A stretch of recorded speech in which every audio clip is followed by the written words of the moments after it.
famille, bienvenue dans Carrefour de Change, mon émission, Carrefour de Change, votre émission. J'ai le réel plaisir de vous présenter une femme que j'admire beaucoup, femme forte, j'aime l'appeler. Ensemble, nous allons développer un thème très important qui touche beaucoup d'entre nous dans la société. Nous allons parler de la vie après le divorce, la vie après un divorce. Je la laisse se présenter. Bonjour ma soeur. Bonjour. Comment ça va? Ça va très bien. Moi je te connais, mais ceux qui nous suivent ne te connaissent pas peut-être. Présente-toi s'il te plaît, dis-nous qui tu es. Ok, salut la famille, salut la grande famille. Moi c'est Bédi Beraka, beaucoup me connaissent, comme aussi d'autres ne me connaissent pas. Je suis chanteuse, je suis make-up artiste et ainsi de suite. On ne veut pas parler de tout ce que je fais ici parce qu'on est venu pour parler de quelque chose de très spécial. Waouh, ta femme au multitalent. Ben, entrons dans le thème. D'abord, je te remercie d'avoir accepté mon invitation parce que c'est quand même un thème très important. C'est quand même un thème tabou dans notre société. Beaucoup n'osent pas en parler, mais toi, tu as accepté. En tout cas, je te remercie. Ben, ma première question, ma chérie. Le divorce, c'est une tragédie, d'après toi? Très belle question. Merci pour la question. Le divorce, c'est péjoratif, c'est aussi quelque chose de positif. Dépendant de ce qu'on vit, dépendant de qui on est et dans quelle phase de vie et de développement on se retrouve. Voilà. Explique-nous un peu, quand est-ce que ça peut devenir quelque chose de positif? Parce que selon moi, le divorce reste quelque chose de négatif. Mais quand tu dis que ça peut être quelque chose de positif, explique-nous un peu. Dans quel contexte? Je dirais dans le contexte de sauver sa vie. Ok. Quand dans le couple ou bien dans le mariage, il y a d'agressivité, comment on appelle, de violence conjugale. Ok. Dans ce cas-là, moi je dis qu'il faut vraiment se séparer. Pas directement divorcer, mais se séparer. Ok. Mais ça peut aussi amener au divorce quand tous les deux n'arrivent pas à chercher pourquoi est-ce qu'ils sont arrivés à ce niveau-là. Là, ça peut arriver au divorce. Ça demande une certaine humilité pour savoir comprendre pourquoi on s'est retrouvé à ce niveau et que la femme de son côté a pu chercher à se guérir et l'homme aussi. Parce que ce genre de choses arrive souvent quand tous les deux n'arrivent pas à gérer les situations qui se passent au-dedans du mariage. Qu'est-ce qui fait que deux personnes qui se sont dit oui, des personnes qui se sont aimées, qu'est-ce qui fait qu'ils puissent en arriver à ce point de se détester jusqu'à divorcer? Merci pour la question. En fait, selon moi, selon l'expérience que j'ai faite, je dirais qu'on ne nous a pas vraiment appris qu'est-ce que veut dire l'amour. Ok. Qu'est-ce que veut dire l'amour? Parce que l'amour, en fait, l'amour qu'on trouve même dans la Bible, c'est l'amour inconditionnel. C'est un niveau d'amour que toi-même, tu deviens la personnification d'amour. Ça veut dire que tu ne vis plus dans « je te donne pour que tu me donnes ». Tu vis que je suis remplie d'amour, je suis tellement bourrée d'amour de Dieu que je suis prête à te donner et je te supporte. Okay. C'est pour les deux côtés. Et nous, dans nos mariages, souvent, on rentre dedans parce qu'on est émotionnellement attiré.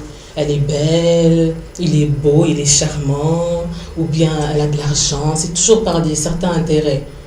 Et quand ces intérêts diminuent, ou bien il y a des choses qui commencent à manquer par rapport à ce qu'on est venu chercher, ça crée maintenant des désaccords et ça crée des problèmes que souvent les gens n'arrivent pas à gérer parce qu'ils n'étaient pas encore en plein amour propre, quoi.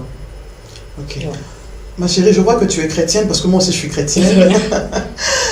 Le mariage est une institution divine. Exactement. Est-ce qu'un enfant de Dieu a le droit de divorcer? Peu importe ce qu'il a vécu. Selon toi. Selon moi, un enfant de Dieu ne devrait pas divorcer. Normalement, le divorce ne devait même pas se faire parce que l'amour couvre tout. Amen. Mais c'est juste notre dureté de cœur. C'est à cause de notre dureté de cœur que Dieu a permis que les gens divorcent. Ok? C'est comme ça que je pourrais dire ça. C'est des choses qui peuvent arriver, mais normalement, ça ne devrait pas arriver parce que l'amour, comme j'ai dit, l'amour couvre tout. L'amour supporte tout. Et supporte tout, exactement. Ok. Ma chérie, comment as-tu vécu cela, ce divorce, auprès de la communauté, auprès de ta famille et surtout auprès de la communauté chrétienne? Parce que je sais que tu es une chrétienne. Comment as-tu vécu cela? Ouf, très belle question. Je suis un peu, je ne veux pas dire émouvée, mais c'est une question qui me fait vraiment revenir vers derrière. Ok. Si je dois vraiment y penser, être sincère envers toi, je dirais que j'ai très mal vécu ça. Ok. Au niveau de ma famille, ça va, il y avait d'autres personnes qui m'ont soutenue, il y a d'autres personnes qui ne m'ont pas soutenue. Là, c'était un peu 50-50, mais au niveau de la communauté chrétienne, vu que j'étais quelqu'un qui chantait et j'avais j'étais un certain modèle, si on peut appeler ça comme ça. Et pour être franc envers vous, j'avais déjà eu un enfant avant le mariage. Ok, il y avait déjà un point de moins par rapport à la vie, par rapport au système, par rapport à la droiture. Oui. Il y avait déjà un point qui m'accusait déjà de ne pas être dans la droiture. Et après le divorce, ça a encore détériorisé. Hein? La situation a encore explosé. Sans que c'est une chanteuse. On l'a d'abord engrossée. Après, elle s'est mariée. Après le divorce, tu vois. C'était vraiment très grave. J'ai été vraiment très mal jugée. J'ai été vilipendée de l'église même. J'ai été insultée. On me disait, toi, tu n'as même plus le droit de parler de la part du Seigneur. Donc, j'ai vécu des choses très horribles. En fait, je ne m'attendais pas à ça. Je ne me suis même pas attendue à ça. C'est pour ça que ça m'a encore fait plus mal. En fait, à l'époque, j'étais dans un stade comment je peux dire, j'ai cru qu'à l'église, les gens vont te supporter quand tu vis dans la vérité. Moi, c'était ma vérité. Le divorce, à l'époque, c'était ma vérité. Et le fait que j'ai pas été acceptée avec ma vérité, c'est ce qui m'a encore choqué le plus. Voilà. Mais à te voir aujourd'hui, j'ose croire que tu as quand même survécu cela. Tu es une femme forte. Qu'est-ce qui a fait que tu puisses être au-dessus de toutes ces critiques? Parce que l'homme, il aime bien parler, l'homme, il aime bien juger. Mais comment tu as fait pour être déçu de tout cela? Merci pour la question. C'était pas facile. J'ai passé des nuits, je pleurais. J'ai passé des jours, je pleurais. Avant de manger, je pleurais. À la toilette, je pleurais. C'était pas facile. Mais la chose la plus importante, d'où j'ai pu avoir le soutien, c'était la première chose, c'était ma foi. Amen. C'était ma foi. Et c'était, je me suis dit que je suis la seule personne maintenant, en ce moment, qui doit décider pour ma vie. Il n'y a plus personne. J'ai fait tout ce que je pouvais faire pour plaire aux gens. Je me suis mariée parce que c'était des recommandations. Il faut dire la vérité aussi, de fois on s'est marié parce que c'est des recommandations de la famille, des obligations. On t'a enceinté, on t'a engrossé, il faut que tu te maries. Bien l'église te dit, avant de prendre ce poste, il faut que tu te maries. Tu vois? Et je me suis dit, je me retrouve maintenant à un certain niveau que je peux maintenant vivre pour moi. Et j'ai ma foi là. Je dois prendre les choses en main, marcher côte à côte avec le Seigneur et être vrai envers moi-même. C'est par là que j'ai commencé à vraiment chercher le chemin de la vérité, à rencontrer qui est vraiment Bédi. Pourquoi il y a ça? Pourquoi il y a eu ça? Pourquoi il y a eu ça? Et je me suis regardée devant le miroir parce que des fois, on est dans le mariage, on se dit que, en fait, des disputes ou bien des problèmes viennent souvent, surtout des jeunes. Hein, parce que quand on rentre dans le mariage, on se dit que j'amène une certaine qualité. Je suis belle, je suis intelligente, je suis ça. Mais en ce moment-là, quand il y a des choses qui t'arrivent, en fait, c'est maintenant tes faiblesses et tes défauts. C'est à là que tu dois maintenant, pas faire recours, mais c'est ça que tu dois regarder. Parce que c'est souvent ça qui nous amène à des explosions comme ça. Et j'étais face à moi-même, je me suis regardée devant le miroir, j'ai mis ma beauté de côté. J'ai mis mon intelligence de côté et j'ai regardé à quel point je me détestais moi-même.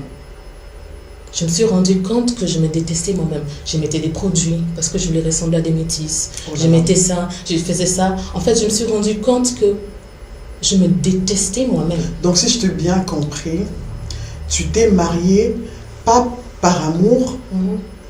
Si je veux un peu être direct, tu t'es mariée parce que il fallait que tu te maries pour plaire aux autres, pour plaire à l'église, pour plaire à la famille.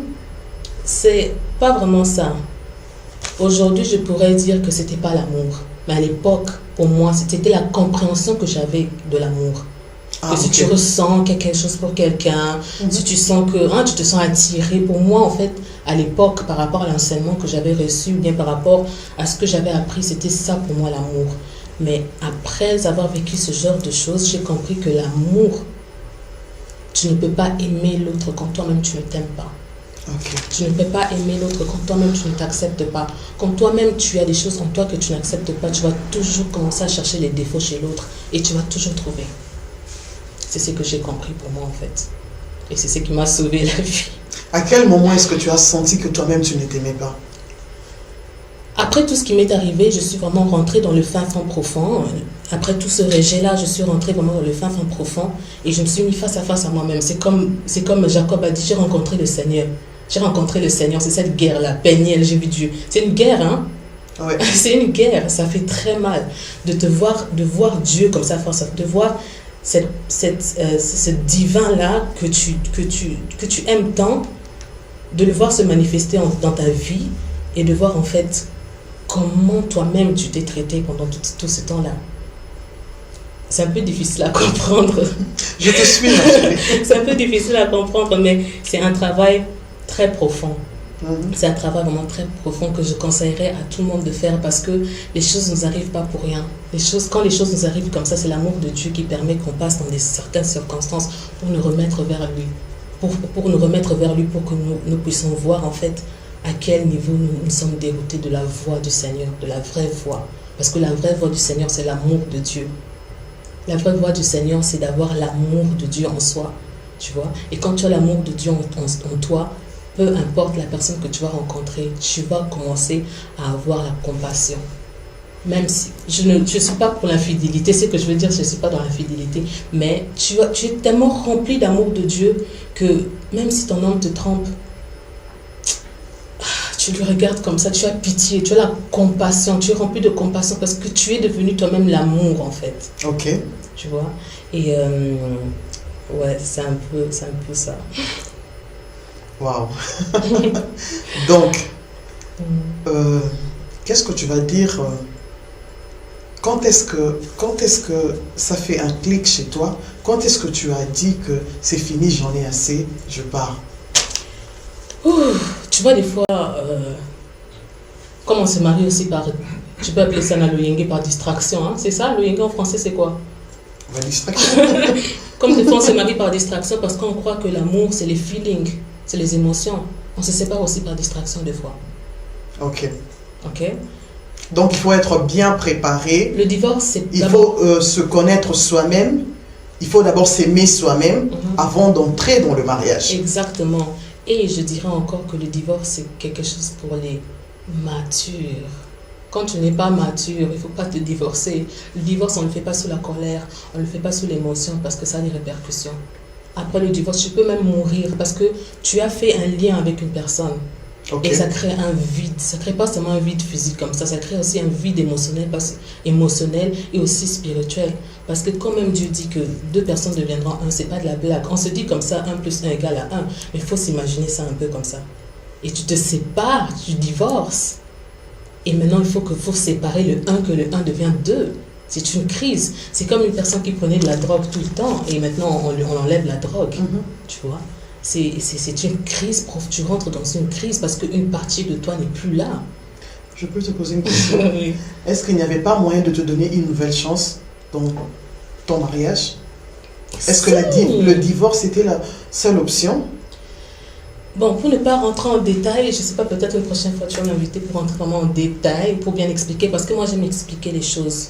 Vous comprenez, parce qu'on ne parle pas de beaucoup de choses. Il y a des jeunes filles qui ne sont pas encore rentrées dans le chemin, mais qui veulent divorcer. Ils ne savent pas en fait ce qui se passe parce qu'ils n'ont pas des modèles qui leur expliquent, qui leur disent la vérité. Vous comprenez? Et moi je dirais que... j'ai perdu la question. Ma question est ceci. Pourquoi tu n'as pas donné à ton couple une nouvelle chance? Ok. Parce que nous sommes chrétiens. Et le mariage est une institution divine venant de Dieu. Pourquoi est-ce que tu n'as pas donné à ton couple une nouvelle chance? Parce que je t'ai suivi. Tu as dit que tu t'es marié, que peut-être pour ne pas dire que c'était comme ça, pour plaire au regard des autres, de l'église, de tout ça. Lorsque tu as réalisé tout ce truc-là, lorsque tu t'es connu toi-même, lorsque tu as appris à t'aimer toi-même, pourquoi ne pas donner une seconde chance? Parce que je ne veux pas entrer dans le camp du conjoint, je ne vais pas entrer dans le camp du conjoint, mais lorsque tu as appris tu as réalisé tous ces problèmes dont tu viens de m'étaler, lorsque tu as senti que non, tu n'avais pas peut-être confiance en toi-même, tu n'avais pas attendu ton temps, le temps de Dieu, tu as dit que voilà, parce qu'un tel est marié, peut-être je dois me marier. J'étais déjà engrossée, on devait me marier. J'étais engrossée, ou bien je sers dans l'église, les regards des autres, tout ça. Lorsque tu as réalisé toutes ces histoires-là, pourquoi tu n'as pas donné une seconde chance à ton mariage? En fait, le problème, c'est question de temps. C'est pour cela, même l'État, quand les gens se divorcent, ils donnent 2 ans, c'est pas pour rien. Ouais. Ils donnent aux gens 2 ans pour savoir faire des throwbacks et pour regarder si on peut encore réparer. Parce qu'il y a encore de l'espoir, on peut toujours réparer des choses.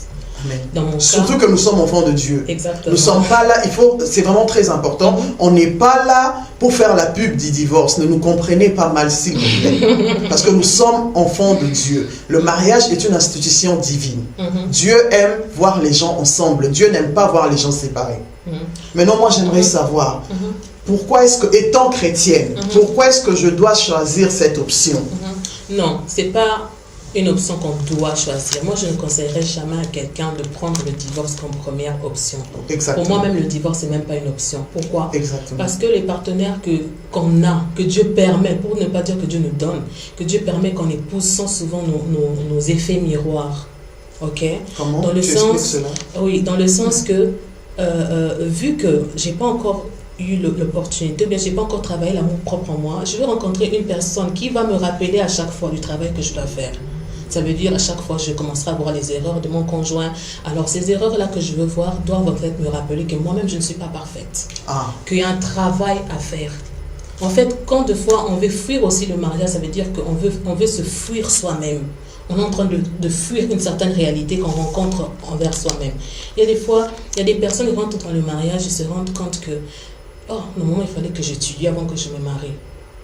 Je ne sais pas si je comprends. Ça commence à créer quelques complexes comme ça et tout. Après, il se met dans des états de stress. Après, il commence à condamner l'homme. Je me suis mariée avant, pourquoi tu ne m'as pas aidé à finir mes études? Il y a un peu beaucoup de problèmes comme ça qu'on banalise, mais qui deviennent des très grands problèmes. Pourquoi? Parce que ça réveille des blessures en nous. Parce que chacun de nous, avant de se marier, on vient de quelque part. On a vécu des choses dans nos maisons. On a vécu des traumatismes, des blessures dans nos enfances qu'on n'a pas eu le temps vraiment de régler, qu'on n'a pas eu le temps d'inviter le Saint-Esprit de nous guérir. Exactement. Et on rentre avec des blessures dans le mariage. Et il y a des choses qui se passent qui nous rappellent toutes ces blessures et qui nous rappellent tous ces traumatismes.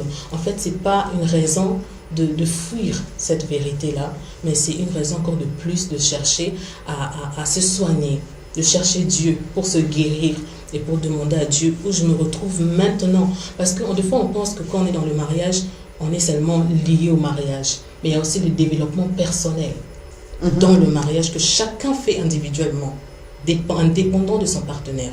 Okay? Et c'est pour cela que je dis que quand on se marie, nos partenaires, souvent, ils reflètent juste les manques et les désirs et les besoins qu'on a en nous. Et le divorce ne doit pas être la première option. Merci beaucoup. Es-tu prête de te lancer dans une nouvelle relation qui peut aboutir au mariage? Bien sûr. C'est la réponse que je voulais entendre. Le mariage, c'est beau, hein? Le mariage, moi, je suis une femme mariée et je suis heureuse dans mon ménage. Mais c'est très beau. Le mariage, c'est beau. Le mariage, c'est très beau. La première des choses, c'est de se réconcilier soi-même avec le Seigneur, de faire le mariage soi-même avec le Seigneur. Après toute chose, ça sera très beau. Exactement. J'ai aimé la conclusion. Donc, le mariage est quelque chose de bien. Je vous encourage de vous marier parce que le mariage, c'est quelque chose de bien. Mais, avant de te marier, jeune fille, jeune frère, il faut réfléchir. Il ne faut pas se marier pour faire plaisir aux parents, pour faire plaisir à mon pasteur, pour faire plaisir parce que mes amis sont mariés. C'est une grave erreur que tu commets, Parce que ma soeur Bédi vient de l'expliquer. vous avez entendu son témoignage, elle est courageuse, elle a accepté de parler ouvertement. C'est un sujet très tabou que beaucoup dans la société se tait. Mais elle a accepté de nous parler vraiment. Merci, je te remercie énormément. Tu as vraiment du potentiel. Parce que c'est pas tout le monde qui parle librement comme ça de son parcours. On doit se dire des vérités. Ouais. Maintenant, qu'est-ce que tu vas dire aux jeunes filles, aux jeunes garçons aussi, qui veulent se marier? Qu'est-ce que tu peux dire? Le mariage, d'abord, de un, c'est quelque chose pour les matures. Il faut une certaine maturité. Il faut chercher à avoir ta propre relation. Du point de vue de chrétien, je dirais qu'il faut avoir ta propre relation avec le Seigneur. Être rempli d'amour.